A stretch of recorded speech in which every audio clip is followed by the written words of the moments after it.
India-Pak നിയന്ത്രണ രേഖയിലെ സംഘർഷങ്ങളെ തുടർന്ന് പാകിസ്ഥാനിൽ സാർക്ക് ഉച്ചകോടി മാറ്റിവെച്ചു. ഇന്ത്യ അടക്കം 5 അംഗരാജ്യങ്ങൾ പിന്മാറിയ സാഹചര്യത്തിലാണിത്. വിവരങ്ങളുമായി സന്തോഷ് സെർലിംഗ് ചേരുകയാണ്. സന്തോഷ്, എന്തായാലും 5 രാഷ്ട്രങ്ങൾ പിന്മാറിയ ഒരു സാഹചര്യം, അവിടെ നിന്ന് ഉച്ചകോടി മാറ്റിവെക്കുന്ന ഒരു തലത്തിലേക്ക് എത്തിയിരിക്കുന്നു കാര്യങ്ങൾ. എന്തായാലും മുഖം രക്ഷിക്കുക എന്നുള്ള അവസാന നയം അതാണോ ഇപ്പോൾ പാകിസ്ഥാൻ സ്വീകരിച്ചിരിക്കുന്നത്? അഞ്ചു അടുത്ത മാസം 9, 10 തീയതികളിലാണ് സാർക്ക് സമ്മേളനം നിശ്ചയിക്കപ്പെട്ടത്. പാകിസ്ഥാൻ ഇന്ത്യയിലെ ഉറിയിൽ ഭീകരാക്രമണ ക്യാമ്പ് ആക്രമിക്കുകയും അതിനുശേഷം മേഖലയിലെ സംഘർഷം വർദ്ധിക്കുകയും ചെയ്ത സാഹചര്യത്തിൽ ഇന്ത്യക്ക് പിന്തുണ പ്രഖ്യാപിച്ചുകൊണ്ട് തന്നെ പല സാർക്ക് രാജ്യങ്ങളും ഈ യോഗത്തിൽ നിന്ന് പിന്മാറി. ആദ്യം ഇന്ത്യ തന്നെ പിന്മാറി, അതിന് പിന്നാലെ ബംഗ്ലാദേശ് അടക്കമുള്ള രാജ്യങ്ങൾ പിന്മാറി. ഇന്ന് വൈകുന്നേരത്തോടുകൂടി ശ്രീലങ്കയും തങ്ങളുടെ നിലപാട് അറിയിച്ചു. നിലവിലെ സാഹചര്യത്തിൽ സാർക്ക് സമ്മേളനത്തിൽ പാകിസ്ഥാനിൽ പോകില്ല എന്നാണ് ശ്രീലങ്ക അറിയിച്ചത്. ഇനി നേപ്പാളും ഭൂട്ടാനും മാത്രമേ ഉണ്ടായിരുന്നുള്ളൂ. പക്ഷേ ഇരു രാജ്യങ്ങളും ഇന്ത്യക്ക് അനുകൂലമായി കാര്യങ്ങൾ എടുക്കും എന്നൊരു സാഹചര്യത്തിലാണ് സാർക്ക് സമ്മേളനം റദ്ദാക്കേണ്ട ഒരു സാഹചര്യത്തിലേക്ക് പാകിസ്ഥാൻ എത്തിയത്. എന്തായാലും 5 അംഗരാഷ്ട്രങ്ങൾ നേരത്തെ പിന്മാറി, ഈ 2 രാഷ്ട്രങ്ങൾ മാത്രം ഇന്ത്യക്കൊപ്പം നിൽക്കുകയാണ് എന്ന് ബംഗ്ലാദേശിന്റെ പ്രധാനമന്ത്രി തന്നെ ഷെയ്ഖ് ഹസീന തന്നെ അടുത്ത കാലത്ത് വ്യക്തമാക്കുകയും ചെയ്തു. നിലവിൽ തീവ്രവാദം കടന്നുള്ള ഇത്തരത്തിലുള്ള അയൽ രാജ്യങ്ങൾക്കെതിരെ നടന്ന ഈ പോരാട്ടം അംഗീകരിക്കാനാകില്ല എന്നാണ് സാർക്ക് രാജ്യങ്ങളുടെ നിലപാട്.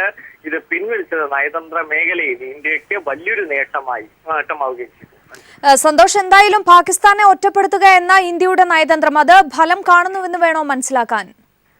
തീർച്ചയായും. കാരണം അയൽ രാജ്യങ്ങളുടെ ബന്ധം ഉറപ്പിക്കുക എന്നതായിരുന്നു ആദ്യം തന്നെ ഇന്ത്യ കണക്കുകൂട്ടിയത്. ഇതിന്റെ ഭാഗമായി ശക്തമായ നയതന്ത്ര നീക്കങ്ങൾ തന്നെ ഈ സാർക്ക് രാജ്യങ്ങളുമായി നടത്തുകയും ചെയ്തു.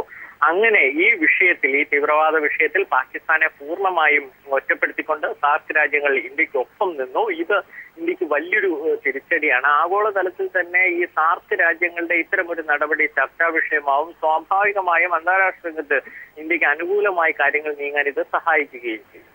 വ്യക്തമാണ്. ഇന്ത്യ-പാക് നിയന്ത്രണ രേഖയിലെ സംഘർഷങ്ങളെ തുടർന്ന് പാകിസ്ഥാനിൽ സാർക്ക് ഉച്ചകോടി മാറ്റിവെച്ചിരിക്കുന്നു. വിവരങ്ങളാണ് സന്തോഷ് സെർലിംഗ് നൽകിയത്. ഇന്ത്യക്കെതിരെ വിശുദ്ധ യുദ്ധം ആരംഭിക്കാൻ മുംബൈ ഭീകരാക്രമണ കേസിലെ മുഖ്യ സൂത്രധാരകൻ ഹാഫിസ് സെയ്ദിന്റെ ആഹ്വാനം. കശ്മീർ സ്വാതന്ത്ര്യത്തിനായി പോരാടുമെന്നും സെയ്ദ് പാകിസ്ഥാനിൽ പറഞ്ഞു. അതേസമയം കശ്മീരിലെ ഷോപ്പിയാനിൽ CRPFന് നേരെ തീവ്രവാദ ആക്രമണമുണ്ടായി. CRPF തിരിച്ചടിച്ചു. തീവ്രവാദികൾക്ക് വേണ്ടിയുള്ള പരിശോധന തുടരുകയാണ്. അതിർത്തിയിലെ തീവ്രവാദ കേന്ദ്രങ്ങൾക്ക് നേരെ ഇന്ത്യൻ സൈന്യം മിന്നലാക്രമണം നടത്തിയതിനു പിന്നാലെയാണ് പ്രകോപനപരമായ പ്രസ്താവനയുമായി ഹാഫിസ് സെയ്ദ് രംഗത്തെത്തിയിരിക്കുന്നത്. പാകിസ്ഥാന്റെ കൈവശമുള്ള പഞ്ചാബ് പ്രവിശ്യയിലെ സിലാക്കോട്ടിൽ നടന്ന സമ്മേളനത്തിൽ ഹാഫിസ് സെയ്ദ് ഇന്ത്യക്കെതിരെ വിശുദ്ധ യുദ്ധത്തിന് ആഹ്വാനം ചെയ്തു. പാകിസ്ഥാൻ ഇന്ത്യക്ക് മറുപടി നൽകും, കാശ്മീർ സ്വതന്ത്രമാക്കാൻ പോരാട്ടം തുടരുമെന്നും സെയ്ദ് പ്രഖ്യാപിച്ചു.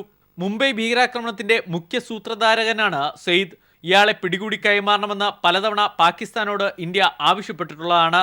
അതേസമയം പാകിസ്ഥാനിലെ ഷോപ്പിയാനിൽ CRPF പരിശോധനാ സംഘത്തിന് നേരെ തീവ്രവാദികൾ നിറയൊഴിച്ചു. ഇവർക്കെതിരെ CRPFും തിരിച്ചടിച്ചു. ദേശീയ സുരക്ഷ വിലയിരുത്താൻ ദില്ലിയിൽ ചേർന്ന ഉന്നതതല യോഗം അതിർത്തി സംസ്ഥാനങ്ങൾക്ക് അതീവ ജാഗ്രതാ നിർദ്ദേശം നൽകി. രാജ്യത്തെ എല്ലാ മെട്രോ സർവീസുകളോടും സുരക്ഷ ശക്തമാക്കാൻ ആവശ്യപ്പെട്ടിട്ടുണ്ട്. മെട്രോകൾ ആക്രമിക്കപ്പെടാമെന്ന് രഹസ്യാന്വേഷണ വിഭാഗം റിപ്പോർട്ട് ചെയ്യുന്നു. News bureau, Delhi. അതിർത്തിയിൽ ഇന്ത്യ സുരക്ഷ കർശനമാക്കിയതിനു പിന്നാലെ ഇന്ത്യൻ പോസ്റ്റുകൾക്ക് നേരെ വീണ്ടും പാക് പ്രകോപനമുണ്ടായി.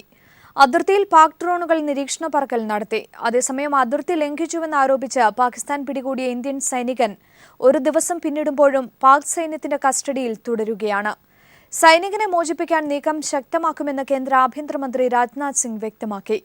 ഇന്ത്യയുമായി യുദ്ധത്തിനില്ലെന്നും ഇന്ത്യ ആക്രമിച്ചാൽ ശക്തമായി തിരിച്ചടിക്കുമെന്നും പാക് പ്രധാനമന്ത്രി നവാസ് ഷെരീഫ് പറഞ്ഞു. ഇന്ത്യയുടെ മിന്നലാക്രമണത്തിന്റെ പശ്ചാത്തലത്തിൽ പാക് പ്രധാനമന്ത്രിയുടെ നേതൃത്വത്തിൽ അടിയന്തര മന്ത്രിസഭാ യോഗം ചേർന്നു. ഇന്ത്യയുടെ ആക്രമണത്തെ പാക് മന്ത്രിസഭ അപലപിച്ചു.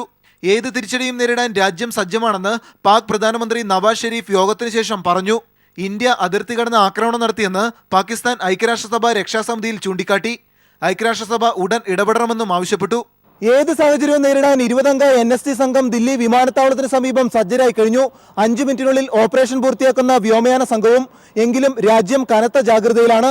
ഒരു തുറന്ന തിരിച്ചടിയിലേക്ക് കാര്യങ്ങൾ പോയേക്കില്ലെന്നാണ് ഇന്റലിജൻസ് നൽകുന്ന റിപ്പോർട്ടുകൾ. Manushankar, news bureau, Delhi. പാകിസ്ഥാനിലെ ഭീകര കേന്ദ്രങ്ങളിൽ നടത്തിയ മിന്നലാക്രമണത്തിനു പിന്നാലെ ആഗോള പിന്തുണ തേടി ഇന്ത്യ നയതന്ത്ര നീക്കം ശക്തമാക്കി. എന്നാൽ ഇന്ത്യ നടത്തിയ സൈനിക നീക്കത്തെ എതിർത്തും പിന്തുണച്ചും സമ്മിശ്ര പ്രതികരണമാണ് ലോകരാഷ്ട്രങ്ങൾ പങ്കുവച്ചത്. മേഖലയിൽ സമാധാനത്തിന് ഇരു രാജ്യങ്ങളും ബാധ്യസ്ഥരാണെന്ന് ഐക്യരാഷ്ട്രസഭ പ്രതികരിച്ചു. പിന്തുണ തേടി പാക് ദൂതൻ ചൈനയെ സമീപിച്ചു.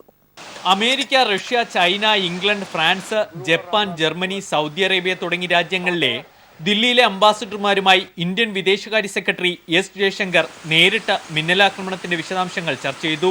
അതിർത്തി കടന്നുള്ള ഭീകരാക്രമണത്തിന്റെ ഇരയാണ് ഇന്ത്യ. തീവ്രവാദത്തിന് നേരെ നടത്തുന്ന പോരാട്ടത്തിന് രാഷ്ട്രങ്ങളുടെ പിന്തുണ വേണമെന്നും ജയശങ്കർ അഭ്യർത്ഥിച്ചു. കൂടാതെ ഇന്ത്യൻ അംബാസിഡർമാരോട് അതാത് രാജ്യങ്ങളുടെ പിന്തുണ അഭ്യർത്ഥിക്കാനും വിദേശകാര്യ മന്ത്രാലയം പ്രത്യേക നിർദ്ദേശം നൽകി. എന്നാൽ സൈനിക നീക്കത്തോട് സമ്മിശ്ര പ്രതികരണമാണ് ലോകരാഷ്ട്രങ്ങൾ നടത്തിയത്. മേഖലയിൽ സമാധാനം പുനഃസ്ഥാപിക്കാൻ ഇരു രാഷ്ട്രങ്ങളും അടിയന്തര ഇടപെടൽ നടത്തണമെന്ന് അമേരിക്ക ആവശ്യപ്പെട്ടു. തീവ്രവാദത്തിനെതിരെ കർശന നടപടി കൈക്കൊള്ളുമെന്ന് വൈറ്റ് ഹൗസ് പാകിസ്ഥാനോട് ആവശ്യപ്പെട്ടത് ഇന്ത്യക്ക് അനുകൂലമാണെന്ന് വിലയിരുത്തപ്പെടുന്നു. കാശ്മീർ വിഷയത്തിൽ പാകിസ്ഥാനെ അനുകൂലിച്ചാണ് ചൈന പ്രതികരിച്ചത്. എന്നാൽ നിലവിലെ പ്രശ്നം ചർച്ചയിലൂടെ പരിഹരിക്കണമെന്നും ചൈനീസ് വിദേശകാര്യ വക്താവ് ജംഗ് ഷുവാങ് പറഞ്ഞു. സമാധാനത്തിന് ഇന്ത്യയും പാകിസ്ഥാനും ബാധ്യസ്ഥരാണെന്ന് ഐക്യരാഷ്ട്രസഭ പുറപ്പെടുവിച്ച പ്രസ്താവനയിൽ അറിയിച്ചു. അയൽരാജ്യമായ ബംഗ്ലാദേശ് ഇന്ത്യക്കൊപ്പമാണെന്ന് വ്യക്തമാക്കി. പരമാധികാരത്തിന്മേലുള്ള ഏത് കടന്നുകയറ്റവും തടയാൻ ഇന്ത്യക്ക് അധികാരമുണ്ടെന്ന് ബംഗ്ലാദേശ് പ്രധാനമന്ത്രി ഷെയ്ഖ് ഹസീനയുടെ ഉപദേഷ്ടാവ് ഇക്ബാൽ പറഞ്ഞു. അഫ്ഗാനിസ്ഥാനും ഇന്ത്യക്ക് അനുകൂലമായി പ്രതികരിച്ചു. അയൽരാജ്യത്തിനെതിരെ തീവ്രവാദം നടത്തുന്ന രാജ്യം പുരോഗമിക്കില്ലെന്ന് അഫ്ഗാൻ നയതന്ത്ര പ്രതിനിധി ഷൈദ അബ്ദാലി പുറപ്പെടുവിച്ച പ്രസ്താവനയിൽ പറയുന്നു. News bureau, Delhi. തിരികെ വാർത്തകളിലേക്ക്. People big breaking. UDFിലെ 25 പ്രമുഖരുടെ മക്കൾ സ്വാശ്രയ മെഡിക്കൽ കോളേജുകളിൽ പ്രവേശിച്ചത് തലവരി അല്ലെങ്കിൽ സ്വാധീനം ഉപയോഗിച്ച്. ആരും തന്നെ മെറിറ്റിൽ പ്രവേശനം നേടിയവരല്ല. ചെന്നിത്തല, മുനീർ, അബ്ദുറബ് എന്നിവരുടെ മക്കളും ഈ പട്ടികയിൽ ഉൾപ്പെട്ടിട്ടുണ്ട്. MBBSന് മതിപ്പ് ഫീസ് 1 കോടി രൂപയും PG കോഴ്സിന്റെ മതിപ്പ് ഫീസ് 3 കോടി രൂപയുമാണ്. പ്രതിപക്ഷ നേതാവ് രമേശ് ചെന്നിത്തല ഉൾപ്പെടെയുള്ള 25ഓളം UDF നേതാക്കളുടെ മക്കളോ മരുമക്കളോ ചെറുമക്കളോ ലക്ഷങ്ങൾ തലവരിപ്പണം നൽകിയോ സ്വാധീനം ചെലുത്തിയോ ആണ് സ്വാശ്രയ മെഡിക്കൽ കോളേജുകളിൽ പഠിക്കുന്നത്. സ്വാശ്രയ വിഷയത്തിൽ നിരാഹാരം കിടന്ന് സമരം ചെയ്യുന്ന UDF നേതാക്കളുടെ ധാർമ്മികതയാണ് ഇതിലൂടെ ചോദ്യം ചെയ്യപ്പെടുന്നത്. മുൻ മന്ത്രിമാരുടെയും നിലവിൽ MLA-മാരായിട്ടുള്ളവരുടെയും മക്കളും പേരക്കുട്ടികളും സ്വാശ്രയത്തിൽ പഠിക്കുന്നുണ്ട്. ഇതിൽ 6 പേർ പ്രവേശന പരീക്ഷയിൽ യോഗ്യത പോലും നേടിയിട്ടില്ല. ലക്ഷങ്ങൾ തലവരിപ്പണം നൽകിയാണ് ഇവർ പ്രവേശനം നേടിയത്. MBBSന് 75 ലക്ഷം മുതൽ 1 കോടി രൂപ വരെയും PGക്ക് 2 കോടി രൂപ മുതൽ 3 കോടി രൂപ വരെ നൽകിയുമായിരുന്നു പ്രവേശനം. പ്രതിപക്ഷ നേതാവ് രമേശ് ചെന്നിത്തലയുടെ മകൻ MBBS പഠിച്ചതും ഇപ്പോൾ PGക്ക് പഠിക്കുന്നതും അമൃത മെഡിക്കൽ സയൻസസിലാണ്. മാനേജ്മെന്റ് കോട്ടയിലായിരുന്നു പ്രവേശനം. മുൻ മന്ത്രിമാരായ MK മുനീർ, PK അബ്ദുറബ്ബ് എന്നിവരുടെ മക്കളും ആര്യാടൻ മുഹമ്മദിന്റെ പേരക്കുട്ടികളും പഠിക്കുന്നത് സ്വാശ്രയ മെഡിക്കൽ കോളേജിലെ മാനേജ്മെന്റ് സീറ്റുകളിലാണ്. നിരാഹാരമനുഷ്ഠിച്ച N ഷംസുദ്ദീൻ MLAയുടെ മകൾ ഷെഹർസാദ് പഠിക്കുന്നത് പാലക്കാട് കരുണ മെഡിക്കൽ കോളേജിലാണ്. സർക്കാരുമായി ഒരു കാലത്തും കരാർ ഒപ്പുവയ്ക്കാൻ തയ്യാറാകാതെ സ്വന്തം നിലയിൽ ലക്ഷങ്ങൾ വാങ്ങി പ്രവേശനം നടത്തുന്നവരാണ് Karuna medical college. KNA Khader, professor Abid Hussain Thangal, PT Thomas, Parakkal Abdulla, Sunny Joseph, TN Prathapan, Prayar Gopalakrishnan, Sakthan Nadar, Manjalamkuzhi Ali, TT Ismail തുടങ്ങിയവരുടെ മക്കൾ പഠിക്കുന്നതും സ്വാശ്രയ മെഡിക്കൽ കോളേജുകളിൽ തന്നെയാണ്. UDF സർക്കാരിൻ്റെ കാലത്ത് സ്വാശ്രയ കോളേജുകൾക്ക് അനുകൂലമായ കരാർ ഉണ്ടാക്കിയാണ് ഇതിൽ മിക്ക പ്രവേശനവും നടന്നിരിക്കുന്നത് എന്നതാണ് വസ്തുത. സാമ്പത്തികമായി പിന്നാക്കം നിൽക്കുന്ന നേതാക്കളുടെ മക്കളും ഇത്തരത്തിൽ പഠിക്കുന്നുണ്ട്. UDF നേതാക്കളുടെ മക്കൾ തങ്ങളുടെ കോളേജുകളിൽ പഠിക്കുന്നുണ്ട് എന്ന് സ്വാശ്രയ മെഡിക്കൽ മാനേജ്മെന്റ് അസോസിയേഷൻ പ്രതിനിധികളും വ്യക്തമാക്കി. News bureau, Thiruvananthapuram. വിവിധ UDF നേതാക്കളുടെ മക്കൾ സ്വാശ്രയ കോളേജുകളിൽ പഠിക്കുന്നുവെന്ന പീപ്പിൾ TV വാർത്ത ആക്ഷേപകരമെന്ന് യൂത്ത് കോൺഗ്രസ്. LDF നേതാക്കളുടെ മക്കളും സ്വാശ്രയ കോളേജുകളിൽ പഠിക്കുന്നുവെന്ന് ഡീൻ കുര്യാക്കോസ് ആരോപിച്ചു. കൈരളി ചാനൽ ഒരു ലിസ്റ്റ് പുറത്തുവിടുകയുണ്ടായി. ഈ ലിസ്റ്റ് പുറത്തുവിടുമ്പോൾ അതിനുള്ള കാര്യങ്ങളൊക്കെ ഞാൻ പറഞ്ഞു കഴിഞ്ഞു. ഇവിടെ സ്വാശ്രയ കോളേജിൻ്റെ ഉടമസ്ഥരാണെന്ന് ഇപ്പോൾ CPM പല മേഖലകളിലും. അപ്പോൾ അതുകൊണ്ട് ഇതൊക്കെ ഒരു വലിയ വിവാദം ഇങ്ങനെ ഒരു കൊടുങ്കാറ്റ് പോലെ അങ്ങ് പോകുമ്പോൾ ഒരു ചെറിയ ഇതെങ്കിലും ഒന്ന് ഒരു പൊട്ടാസെങ്കിലും പൊട്ടിച്ചില്ലെങ്കിൽ എങ്ങനെ ഇരിക്കും എന്ന വിധത്തിലാണ് ഇവർ ഈ ചെയ്തുകൊണ്ടിരിക്കുന്നത്. എന്നാൽ ഇതിൻ്റെ മറുപടി പറ. ഇപ്പോൾ പ്രതിപക്ഷ നേതാവിനുണ്ടെങ്കിൽ പ്രതിപക്ഷ നേതാവ് മറുപടി പറഞ്ഞോളൂ. അദ്ദേഹത്തിൻ്റെ ഇപ്പം നിങ്ങൾ നേരിട്ട് പറയല്ലേ, പ്രതിപക്ഷ നേതാവ് മറുപടി. വിദേശ മദ്യത്തിന്റെ വില വർദ്ധിപ്പിക്കാൻ ബിവറേജസ് കോർപ്പറേഷൻ തീരുമാനം. 4% വില കൂട്ടാനാണ് തീരുമാനിച്ചിരിക്കുന്നത്. ഒക്ടോബർ 3 മുതൽ കൂടിയ നിരക്ക് പ്രാബല്യത്തിൽ വരും. കൈകാര്യ ചെലവുകൾ ഗണ്യമായ തോതിൽ വർദ്ധിച്ച സാഹചര്യത്തിലാണ് വില വർദ്ധിപ്പിക്കാൻ തീരുമാനിച്ചതെന്ന് മാനേജിംഗ് ഡയറക്ടർ H. വെങ്കടേഷ് വ്യക്തമാക്കി.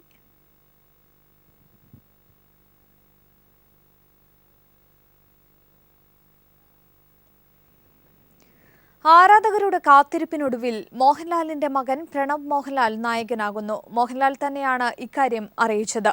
ജീത്തു ജോസഫിന്റെ നായകനായാണ് പ്രണവ് മോഹൻലാൽ വീണ്ടും അഭിനയ രംഗത്തേക്ക് എത്തുന്നത്. ആക്ഷൻ ത്രില്ലർ സ്വഭാവത്തിലുള്ള ചിത്രം ആശീർവാദ് സിനിമാസിന്റെ ബാനറിൽ ആന്റണി പെരുമ്പാവൂരാണ് നിർമ്മിക്കുന്നത്. ജീത്തു ജോസഫിന്റെ നായകനായാണ് പ്രണവ് മോഹൻലാൽ വീണ്ടും അഭിനയരംഗത്തേക്ക് എത്തുന്നത്. ആക്ഷൻ ത്രില്ലർ സ്വഭാവത്തിലുള്ള ചിത്രം ആശീർവാദ് സിനിമാസിന്റെ ബാനറിൽ ആന്റണി പെരുമ്പാവൂരാണ് നിർമ്മിക്കുന്നത്. ചിത്രം അടുത്ത വർഷം റിലീസ് ചെയ്യും. ഒന്നാമൻ എന്ന സിനിമയിൽ മോഹൻലാലിന്റെ ബാല്യകാലം അഭിനയിച്ചുകൊണ്ടാണ് പ്രണവ് അഭിനയരംഗത്ത് അരങ്ങേറ്റം കുറിച്ചത്. പിന്നീട് പുനർജനി എന്ന ചിത്രത്തിൽ അഭിനയിച്ചു. സാഗർ ഏലിയാസ് ജാക്കി എന്ന ചിത്രത്തിൽ അതിഥി താരമായും പ്രണവ് സാന്നിധ്യമറിയിച്ചു. പിന്നീട് ജീത്തു ജോസഫിന്റെ സഹസംവിധായകനായാണ് പ്രണവ് സിനിമാ രംഗത്തേക്ക് മടങ്ങിയെത്തിയത്. കമൽഹാസനെ നായകനാക്കി ജീത്തു തമിഴിൽ സംവിധാനം ചെയ്ത പാപനാശം എന്ന ചിത്രത്തിലും ദിലീപിനെ നായകനാക്കി ഒരുക്കിയ ലൈഫ് ഓഫ് ജോസൂട്ടി എന്ന ചിത്രത്തിലും സഹസംവിധായകനായി പ്രവർത്തിച്ചിട്ടുണ്ട്. 10ഓളം മുൻനിര സംവിധായകർ പ്രണവുമായി ഒരുമിച്ച് പ്രവർത്തിക്കാൻ ആഗ്രഹം പ്രകടിപ്പിച്ചിരുന്നു. എന്നാൽ ജീത്തു ജോസഫുമായുള്ള മാനസിക ബന്ധമായിരിക്കാം അദ്ദേഹത്തിന്റെ ചിത്രത്തിൽ അഭിനയിക്കാൻ പ്രണവ് താൽപ്പര്യം പ്രകടിപ്പിച്ചതെന്നും മോഹൻലാൽ പ്രതികരിച്ചു. Entertainment desk. നടൻ മമ്മൂട്ടിയുടെ ജീവകാരുണ്യ പ്രവർത്തനങ്ങളിൽ പങ്കാളിയാവണമെന്ന ഫിലിപ്പോസ് മാർ ക്രിസോസ്റ്റം വലിയ തിരുമേനിയുടെ ആഗ്രഹം സഫലമാക്കി മമ്മൂട്ടിയുടെ ജന്മശതാബ്ദി സമ്മാനം. വയനാട്ടിൽ ആദിവാസികൾക്കായി മമ്മൂട്ടിയുടെ ഷെയർ ആൻഡ് കെയർ ഇന്റർനാഷണൽ നടപ്പാക്കുന്ന പൂർവികം പദ്ധതിയിലാണ് വലിയ തിരുമേനി പങ്കുചേർന്നത്.